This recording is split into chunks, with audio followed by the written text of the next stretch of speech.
Look, you're not fooling anybody. You're trying to stop me from giving the answer. So let me give you the answer. This is a little nutty, I gotta be honest. Were you trying to get crazy with this, eh? Don't you know I'm loco? You hear me? I'm not insane! This is not reality, not reality, not reality. This is reality. Not reality, not reality. Relax, buddy. You're awake now.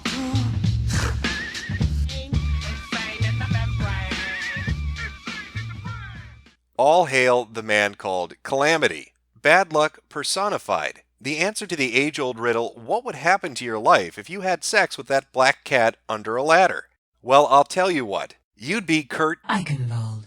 You can say what you want about the boys at Blizzard, but look at that reflection mapping, or ambient occlusion. These are all technical terms. I don't know what any of it means. But it looks like the sun's directly above him. It's almost realistic. You could reach out and touch that. Now, Kurt, well, he's the sort of man that doesn't settle for second best. Most people would take a horrific embarrassment happening to them and call it quits. That's where they draw the line. They've achieved all they want to achieve in the realm of making themselves look like a jackass.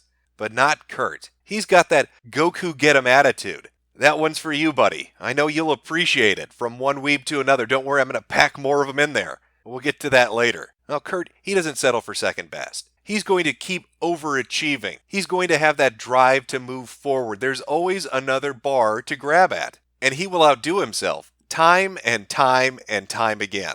But to really understand the story of Kurt and the catastrophes which surround him, we have to go all the way back to the beginning. Because who exactly is this man? And where did he get his start? So why don't you have a seat right over there? And let's begin. For 5 years, beginning when I was 13 years old, I operated a pornographic website featuring images of myself loaded onto the internet by webcams. I was paid by more than 1,000 men to strip naked, masturbate, and even have sex with female prostitutes while on camera. That young man giving testimony before the commission is Justin Berry, someone who found himself lured into the insidious side of the internet. A then young teenage boy who thought his webcam would be a means to meet new people, to make friends online, and to be able to reach out to others with common interests to help take care of the loneliness he felt in his day-to-day life. Instead, he found himself the focus of people who wanted to exploit him. As time went on and his interactions with these men continued, the requests they were giving him to simply do a stream or to put himself on webcam with only his shirt off morphed into more and more extreme and explicit sexual acts. As the years went by, the relationship he had with his abusers moved past purely a entertainer-customer relationship into that of a business partner, opening up websites such as Justin Friends to continue his streaming service. Justin Berry's story first came to light through the New York Times and the reporting of Kurt Eichenwald. Within his report, Kurt recounts how he first met Justin, his attempts to bring Justin away from this group of people, to get him to go forward to law enforcement, to bring evidence against the men that exploited him, to hopefully get charges brought and to get convictions so that these same people could not prey on other children. Through Kurt's reporting and his actions, he was able to get Justin to do just that. The story went national. It became a big piece of news. It won Kurt an award. All was looking well for Eichenwald. It was something to hang his hat on. He had saved a young man who was formerly a child porn star, brought about the beginnings of justice to get child pornographers and exploiters and molesters brought before the courts. Just another in a long line of successful stories that Kurt had written over the span of his career. An investigative reporter, a journalist who had a reputation for being detail-oriented and meticulous with what he did. And it was that mindset and that consistency on Kurt's part that won him the accolades of his peers. And yet it wasn't long after this report was published within the Times that issues began to crop up around Kurt and his relationship to the story, particularly the source, Justin Berry. Numerous outlets began to report on inconsistencies on how Kurt had conducted his investigation, as well as his relationship with the subject matter. Actions which seemingly went against the ethics policy and the standards and principles laid out at the New York Times, as well as numerous other papers, when it comes to how a journalist interacts with a story. One of the first issues to be raised within a year of this article going up was the fact that Kurt had paid Justin Berry money. It came out that Kurt had written a check to Justin for $2,000. something which the paper, the New York Times, prohibits. And yet Kurt said that it was a honest mistake. It was even more than an honest mistake. He had stated that he had met Justin, and a month before he even decided to write an article about Justin or his line of work, he had decided to give him $2,000 to get his life in order, that it was a personal loan that would be paid back to him, which it was. And yet he only neglected to mention this because he was under a deadline. He was working 15 to 18-hour days, 7 days a week to get this story compiled, and so it conveniently slipped his mind. When news that Kurt had paid money to Justin Berry, the source of the story, came out, the New York Times responded. It was put out there that this was an honest mistake, that it didn't affect the investigation, it didn't affect the reporting, and it didn't affect the important nature of what Kurt had written about. That this was the only mistake and the only payment that had been made. $2,000, perhaps another $10 payment, but that was it. There was no more money. Justin Berry had been cut a check for $2,000 and not a penny more, except for the other $1,100 that Kurt neglected to mention, an amount that was paid not just to Justin Berry, but to Justin Berry's business associate, the man that was running the website with him, a man who was later charged and convicted. That $1,100 payment wasn't disclosed until the court case began to proceed. And what was Kurt's response to that? Well, that's when he brought up epilepsy. Kurt went on to explain that this was a medical condition that he had, and that it affected his memory, and he had kept it a closely guarded secret. So the first time he had cut a check for $2,000 was before the story even took place. It was a personal business loan which he simply forgot about. The second time he had paid $1,100. It was an epileptic fit which wiped his memory out, and he didn't remember it at all. Even though when you look at the reporting around the issue, it seems that Kurt was taking measures to make sure that it didn't get connected back to him, since the money was paid through PayPal under different pseudonyms. Stranger still is when you begin to look at the timeline of how that money affected Justin Berry's activities, as well as other allegations that came out as reported per NPR. In January of '06, the Times received an email from Mitchell's mother. That was a man that was later convicted, the man that helped run Justin Friends with Justin Berry. Among her accusations was that Eichenwald had FedExed several $1,000s to help fund Berry's website. Eichenwald blew off the accusation, calling it, quote, a crappy lie. The NPR coverage of the Eichenwald story and the subsequent fallout from it raises some interesting questions. Why was it that after twice being shown to be inconsistent with the truth, whether that was a lie of omission, an intentional lie, or an impaired memory, why is it once all that information had come out that the New York Times didn't go back and look at the email they received from a man directly connected to the case, from his mother, saying that Eichenwald had personally paid thousands more to get Justin Berry to open up another website? Now that other website, the Justin Friends one, why is that so key to this entire story? Well, a Gawker article might actually shine some light onto that. This is back from 2007. Kurt Eichenwald has some splaining to do. In the article, it goes over the details about the initial $2,000, which wasn't mentioned. And it sets forward a timeline. Now, there are a few key pieces of information that come forward from this that tie back into the money that Eichenwald had given Berry. The first being that JustinFriends.com suddenly became active again. This website, which had existed but was completely defunct at this point, suddenly goes active once more. And it goes active once more after the money was received from Eichenwald by Justin Berry. Now, the second, more contentious piece of information that comes to light from this particular article, as relating back to Justin Friends, is that after the website became active once more, Justin puts on several shows. These are legal. Justin is almost 19. He also uploads videos of himself when he was 17, as well as a video of him masturbating with an underage boy named Taylor. This is a frequent claim by a person who claims to be a business partner of Justin Berry, Timothy Ryan Richards, or his supporters. Richards was convicted in October 2006 of distribution of child pornography, as well as other counts. It is unverifiable. When you gather together all these different sources, all the reporting that's been done about Kurt Eichenwald, about the New York Times, and the story on Justin Berry, details begin to emerge which cast a cloud of doubt over the integrity of the story and the people involved with it. When looking at this information and parsing through it, you're confronted with numerous facts. Those being that Kurt Eichenwald made numerous payments to Justin Berry. These payments were made through a number of different methods, under a number of different names. Eichenwald gave different excuses for why that was never disclosed. Within 10 days of receiving that money, a site that's run by Justin Berry, as well as a business associate who would later be convicted for child pornography, suddenly becomes active again. Another defendant who was convicted as well for child pornography alleges that once the site became active, within a few days, videos of underage boys engaged in sexual activities were put up and were viewable by members of the website. When you look at that sequence of events, and you take Kurt Eichenwald's statement at the beginning of this, that this was a month before he had any interest in writing a story about this, and within 2 to 3 weeks of having given that money to Justin Berry, a website is now up and active and distributing, or allegedly distributing, child pornography. It makes one wonder, it calls into question the integrity of the people involved.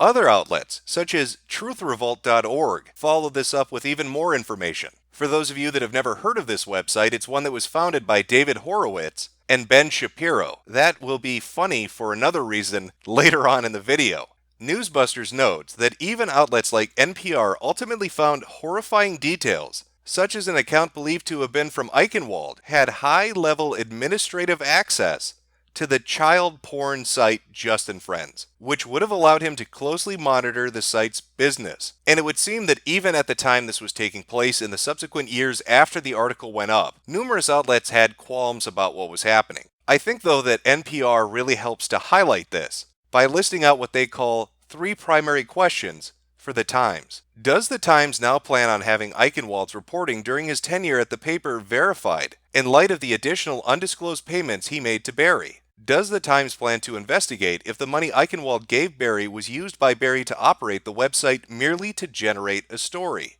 Does the Times plan to investigate, or has it investigated, why Ingracia declined to confirm the veracity of the email that accused Eichenwald of both exchanging funds with Berry and potentially funding Berry's web operation? But I think the most damning question, and the most pertinent one, is that second one. Was the money used to operate the website merely to generate a story? Take a moment to look at the details of everything surrounding this, of everything that's been reported about it.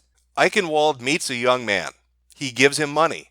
And seemingly a month later, he has a story about child pornography, about a website, about a former performer, and about men that are going to be arrested. If Eichenwald had not given Justin Berry the money, and that money had not been used to restart the website, and Berry had not continued on with his activities, would there have been any arrests? Would there have been any distribution of child porn? Would there have been an active child pornography website? Did the Times, did Kurt Eichenwald do this merely to generate a story? Now, these are merely questions. I'm not making any definitive declarative statements. I want to be very clear on that. I am just asking questions. So there you have Kurt Eichenwald, the only man in history who could rescue a child porn star, write a story that leads to arrest, and still find some way to fuck that up and look bad afterwards. But that's a trend which Kurt has continued onward for many years to come. Because if there is one thing Kurt is an expert at, it is making Kurt look bad.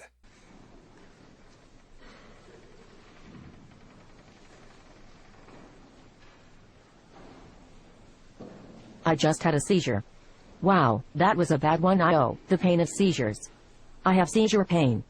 I have pain from the seizure. Ma'am, that was not a seizure, that was a dance move. December 15th, 2016 was a bad day to be Kurt Eichenwald. And it is a pity because it held such promise. Kurt was excited. He was going to be on Tucker Carlson that evening at 7 p.m. And while Kurt would leave a memorable impression on the audience, it probably wasn't the impression he was hoping to go for. Instead of the reputable journalist with a long storied history of writing investigative pieces that delve into issues people are interested in, he came off as, how can I put this gently, batshit insane. Now, the entire segment was 10 minutes long, and I would love to show the entirety of it to you, but I don't think Fox News will oblige me in allowing me to play the entire clip uninterrupted. So I've taken highlighted segments to try to give you an idea of just how badly this went. Things began to go downhill about 2 to 3 minutes into the interview, when Tucker Carlson is reading back statements that Kurt had made on social media, namely one concerning Donald Trump being institutionalized in a mental hospital. But the next day you say, quite ironically, and I'm quoting, I believe Trump was institutionalized in a mental hospital for a nervous breakdown in 1990, which is why he won't release his medical records. This would devolve into at least 5 minutes of straight theatrics, as Kurt did everything in his power to dodge giving an answer to the simple question which Tucker repeatedly asked him. Was he in a mental hospital in 1990, as you alleged, or was he not? Let me answer the question. Go ahead. Look, you're not fooling anybody. You're trying to stop me from giving the answer. Now that is impressive. You might not see bullshittery like that outside of a used car lot.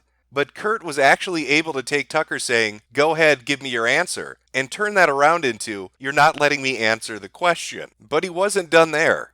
Okay. So I think let's that go you're humiliating to, yourself by your unwillingness to answer a simple question. So please answer it. I am trying to answer the question. Do you question. have evidence he was in a mental Unfortunately, hospital in unlike on your 1990, or don't world, you? reality is not always able to give you a yes or no answer. Well, let's hop aboard the crazy train then and take that fucker all the way down to imagination land. Because apparently reality isn't going to allow Kurt to give us a coherent answer.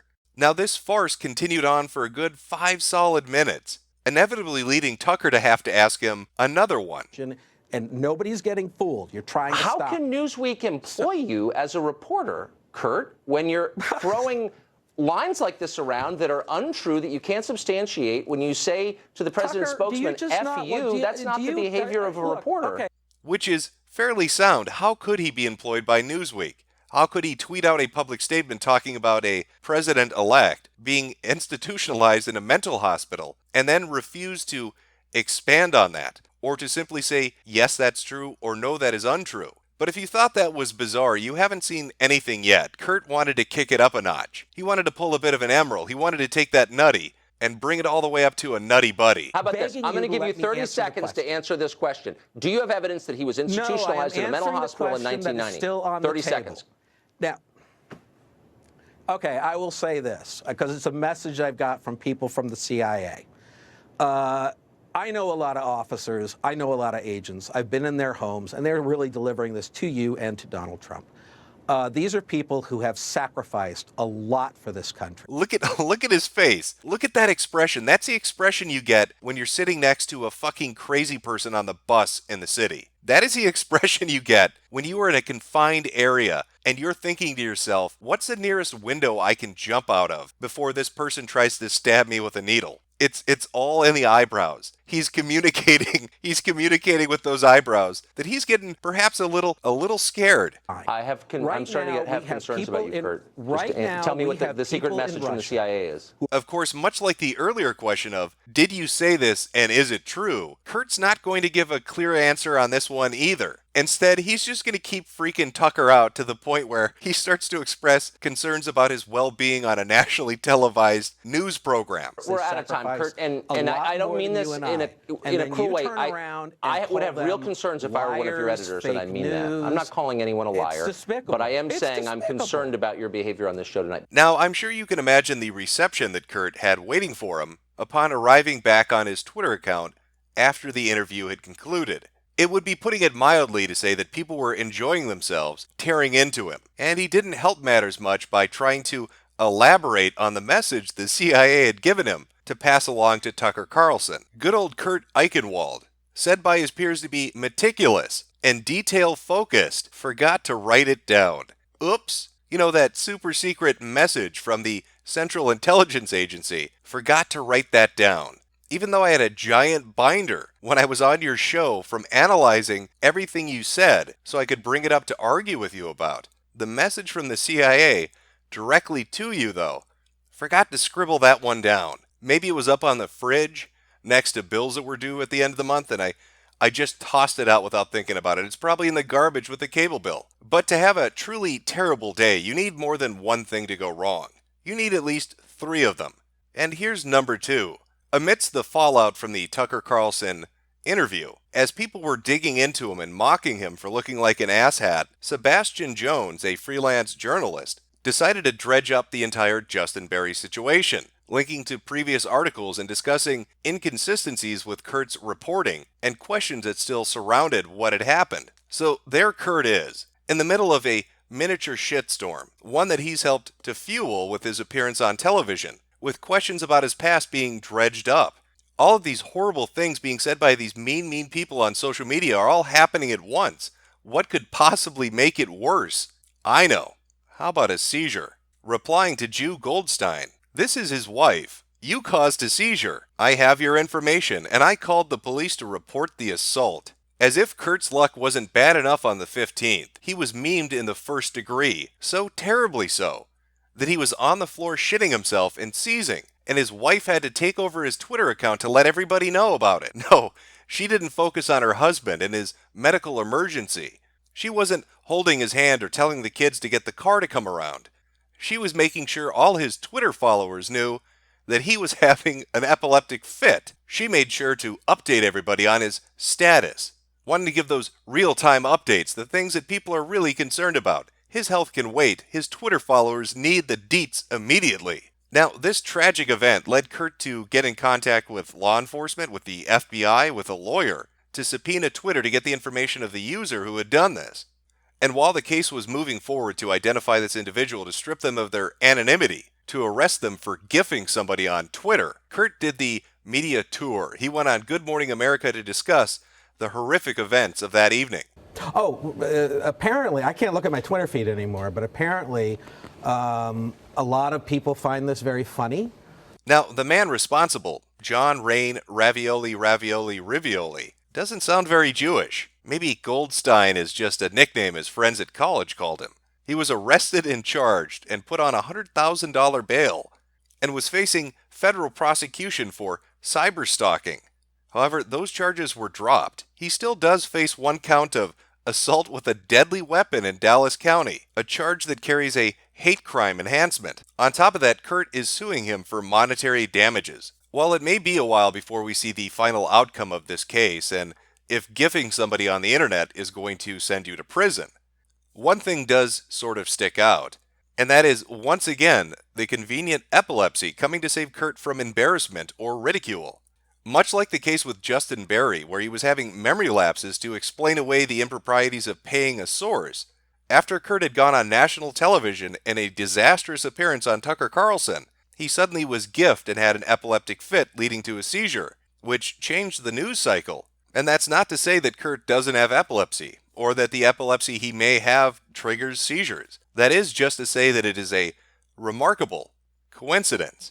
Of course, Kurt Eichenwald is a very remarkable individual. What other word could exist to help to describe a man who would go through the arduous research process of looking up tentacle porn to show his family? I'd like to build the world a site and furnish it with porn. Draw hentai pics and girls with dicks and tentacles galore. The 7th started out like any other day for Kurt on social media. He was doing his damnedest to make himself look like a fool in front of as many people as possible. On this particular day, he was trying to prove the validity of something he said was sent to him. It was a flyer warning about the Jews. But how could he go about that? People were doubting what he was telling them. And so Kurt, being the meticulous and detail-oriented type of person that he is, decided the best way to prove that he had this particular item, that this was sent to him in real life, was to pull out his phone and take a screen cap of it. So he held up that pamphlet right against his computer monitor and he snapped a picture. Now, for most people that browse the internet, be it an image board or a forum, you've probably come across a form of a meme, a joke that's floating out there, and maybe you've wondered why that exists. Who could possibly be so foolish as to do the following? The joke usually takes a form of somebody taking a screenshot of their desktop to point something out to other users at the community they're a part of. But included in that screenshot is a little more information than they were really willing to share. They slightly overlooked it. But who could really be that foolish? I mean, that's obviously a joke. Nobody would leave tabs open like that and make themselves look like a giant idiot. Well, there's always a basis in reality for everything. Kurt Eichenwald, he is a living example of somebody who did just that. Because if we analyze that picture he uploaded, if we go all CSI on it, you're going to notice something. There's a little tab present in the picture. You've just got to zoom in a little bit. Clean that up. Zoom in a little bit more. What does that say? It looks like somebody already did the detective work for us. Hey, which tag was it that hooked you, Kurt? Below is the expanded version of what was on the tab on Kurt's computer. Let's take a look. Let's read through it and see what our journalist extraordinaire has been looking at. B. Chiku, English, Saha decensored. Male, dark skin, glasses, schoolboy uniform. Female, BBW, big ass, big breasts, bike shorts, bikini blowjob, defloweration, face sitting, glasses, impregnation, MILF, Nakadashi, schoolgirl uniform, smell.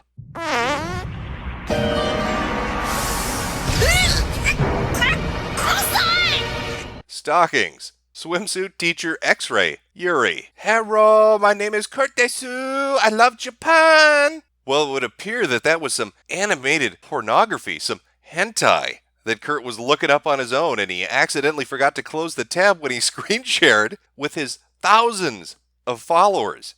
I wonder what explanation he gave people. I'm sure something that was completely normal and reasonable, and something that people didn't think was even weirder than the fact that he was sharing his favorite hentais with his followers. Sigh. Okay, I'm a dumbass. Believe it or not, my kids and I were trying to convince my wife that tentacle porn existed. I tried to find some to show her it was real, but I couldn't find any. And I ended up with this. My family reads my Twitter feed, so they know this is true. You know, it was just a typical day in the Eichenwald household. Me, my kids, and my wife were all looking up hardcore hentai pornography because they didn't believe it really existed. And even though if you did a Google search just for the word tentacle porn, there would be 1 billion results. I couldn't find any. I wasn't able to find any. And I ended up with this. Well, that's a little strange, because when I'm looking at the tags that are included in this particular tweet, Kurt, I don't see anything related to tentacles in it. But maybe I need to pay closer attention to the tags. Maybe let's see if we can puzzle it out. Why would you have stumbled on this one in your innocent search to show your children tentacle pornography? Well, there's Nakadashi, which translates to pies. Now, I'm not sure what kind of pies those might be, Kurt. I'm sure they're creamy, but I don't think they're tentacle related. Big breast, no. Blowjob, I don't think so. Could it be smell? Could you be smelling the octopus or squid that's coming to gang rape you? I mean, maybe. X-ray? I don't know. Maybe it's a schoolboy uniform, Kurt. Maybe the schoolboy uniform's what drew you here. You know, in your search for tentacle pornography to share with your family. Within a day's time, Kurt tried a new tactic after being the object of ridicule for much of the internet and all the people on Twitter having a great laugh at his expense. He hit them with this gem. Even if I was reading Japanese porn, what would be the big deal? I've read porn in my life. Not into cartoons, though. Are you guys Puritans or 8? Stop being so uptight, soccer moms. So what if I like to hang out with the kids and the wife looking up hardcore hentai? That's a normal red-blooded American thing to do. Like apple pie. Or as my honorable friends would say, apple Nakadashi. Now, originally, I had planned on leaving this as one long-form video. But Kurt being Kurt has given me so much content to work with, that's nearly impossible, because even as I was working on this, even as I was editing it together, Kurt found himself once again in the middle of a miniature shitstorm which he had created. And so because of that, I'll be splitting the video here. I'll have the second part up tomorrow, where we'll continue on with the magical adventures of Kurt Eichenwald. Everything from threatening to dox lawmakers, to threatening to sue or blackmail YouTubers, or getting into fight with school shooting survivors. And I'll finally be able to put forward my theory that I call the Kurt Eichenwald J-curve. And trust me when I tell you, we are only just getting started.